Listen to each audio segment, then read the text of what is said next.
Hello everyone. So the topic of today's discussion is permanent maxillary second molar. So today we'll learn the anatomical landmarks which are associated with permanent maxillary second molar.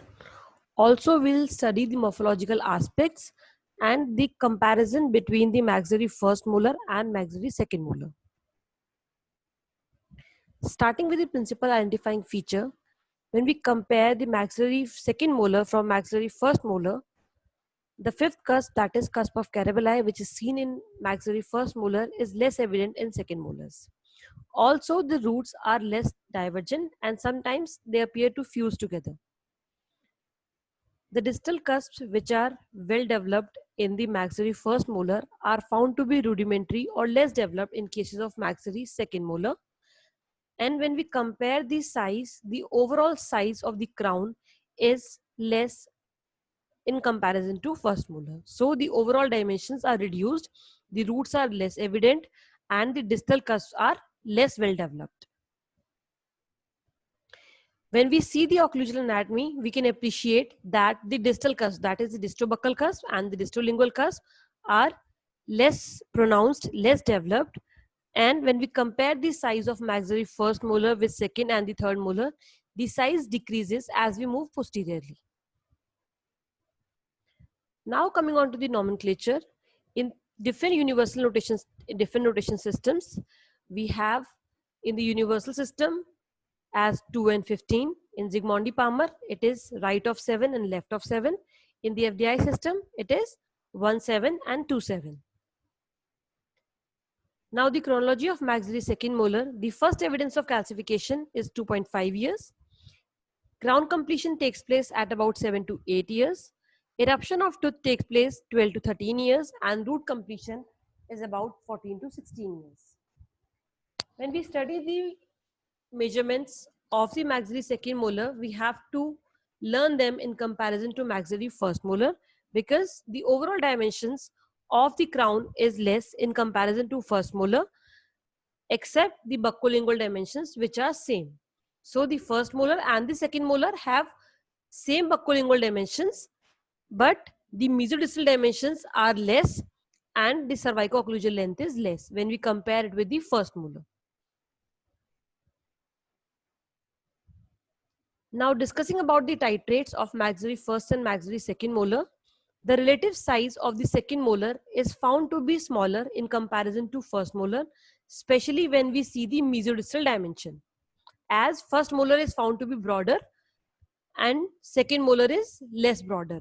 Also, the roots and the crown of second molar is slightly distally tipped, which makes its appearance smaller. When we see the buccal groove is present between the two buccal cusps, that is the mesobuccal cusp and the distobuccal cusp. It is similarly found in the second molar also, and this is the site of clinical consideration because in the future this buccal groove can be a site of dental caries. When we see the proximal contact is same for all the molars. For example, on the mesial aspect, the contact point is at the junction of occlusal and middle third, and on the distal side, it is at mid of middle third. When we see the outline, the crown appears to tilt slightly distally, and also the distal tilt along with the less well developed distobuccal cusp makes the appearance slightly shorter on the distal surface. Starting with the morphology of maxillary second molar, when we see the buccal aspect, the crown is shorter both in the cervico-occlusal length as well as in the mesodistal dimensions. So it is narrow in comparison to first molar. The distobuccal cusp is smaller, so some part of distal surface is visible and the roots are closely associated in comparison to maxillary first molar. On comparing the lingual anatomy, the distolingual cusp is smaller, therefore some part of distobuccal cusp is seen distal to the distolingual cusp, and the fifth cusp which was present in the lingual aspect of maxillary first molar is not evident in cases of second molar. When we compare the lingual aspect of maxillary first molar with the second molar, the crown usually appears smaller, and the cause of this appearance could be the smaller distolingual cusp or because of the non-existence of distolingual cusp. When we study the description of cusp, in the maxillary first molar, there were about 4 to 5 cusps, 4 well-developed cusps along with 1 non-functional cusp of Carabelli. However, in cases of second molar, the number of cusps can be 3 to 4. It could be a 3 cusp variety or it could be a 4 cusp variety. In the 4 cusp variety, there will be 2 lingual cusps, the mesolingual and the distolingual. However, in case of 3 cusp variety, the distolingual cusp is not evident. Now we have proximal aspects. In the proximal aspect, the mesial and the distal aspects of the maxillary first molar looks almost similar to the maxillary second molar, but there is no cusp of Carabelli present in the second molars, and in the 3 cusp variety, distolingual cusp is absent. When we see the crest of curvature from the mesial aspect, on the buccal side, it is located on the cervical third, and on the palatal side, it is in the middle of the middle third. When we see the tapering, the crown of the maxillary second molar is narrower buccolingually on the distal than the mesial side. Therefore, crown appears to taper towards the distal side. When we compare the marginal ridges in the first and the second molars, the mesial marginal ridge is concave and they are more occlusally placed in comparison to distal marginal ridge, because distal marginal ridges are more cervically placed, and also the mesial marginal ridge is longer in comparison to distal marginal ridge. When we see the cervical line, it is similar as we have seen in the maxillary first molar. The mesial cervical line shows the cervical curvature of 1 mm. However, the distal curvature is flat. When we see from the proximal aspect, there is less divergence of root in comparison to first molar. And when we see the distal aspect, the distobuccal cusp is smaller. Therefore, mesiobuccal cusp can be seen from the distal view. Now coming on to the occlusal aspect. Comparing the occlusal aspect of maxillary second molar with maxillary first molar, we have the similar outline, that is rhomboidal. In the occlusal anatomy of maxillary first molar, we have 2 acute angles and 2 obtuse angles. However, in case of occlusal surface of maxillary second molar, majority of the angles are obtuse. When we compare the buccolingual dimension and the mesiodistal dimension, the buccolingual dimension is same as that of the first molar. However, it is slightly less in the mesiodistal dimensions. The distal cusp, that is the distobuccal and distolingual cusp, are smaller and less developed, and there is no cusp of Carabelli seen in the occlusal anatomy of second molar. On the occlusal anatomy, when we compare, the surface is buccolingually wider in comparison to mesiodistally, and there is a lingual tapering because of less developed distolingual cusp.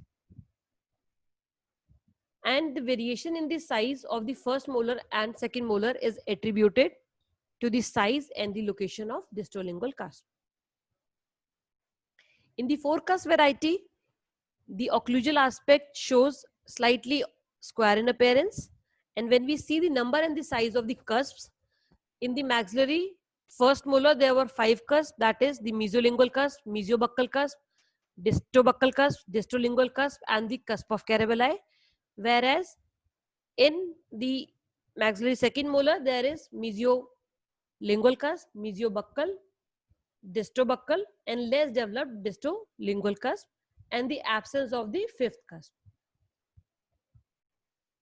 The oblique ridge which was seen in the maxillary first molar is also seen in maxillary second molar, but it is smaller than the oblique ridge of first molar. When we see the fossae on the surface of 4 cusp molars, the first is the central fossa, second the mesial triangular fossa, third the distal triangular fossa, and fourth is the distal fossa. The similar fossas were seen on the occlusal surface of maxillary first molar. Coming on to the grooves on the anatomy of the occlusal surface. First is the buccal groove between the two buccal cusps, then the lingual groove between the two lingual cusps, then there is a distal oblique groove, central groove, and a transverse groove between the crossing the oblique ridge obliquely. However, in cases of three cusp molar, the distal fossa is absent and distal oblique and the lingual grooves are absent. When we see the roots of maxillary second molar, the mesiobuccal and the distrobuccal roots are less curved in comparison to first molar.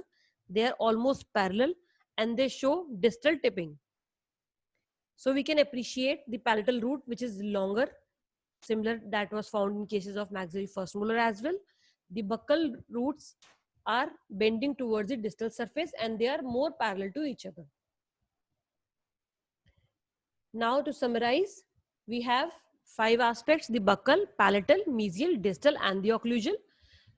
In comparison to maxillary first molar, the dimensions are smaller mesiodistally as well as cervico-occlusally. On comparing the occlusal anatomy, that was a 4 to 5 cusp variety. In maxillary second molar, it is 3 to 4 cusp variety with less developed distobuccal and distolingual cusp. When we compare the roots are less divergent, they are almost parallel, and the crown and the root show distal tipping. For any queries or any questions, please write in the comment box. Thank you.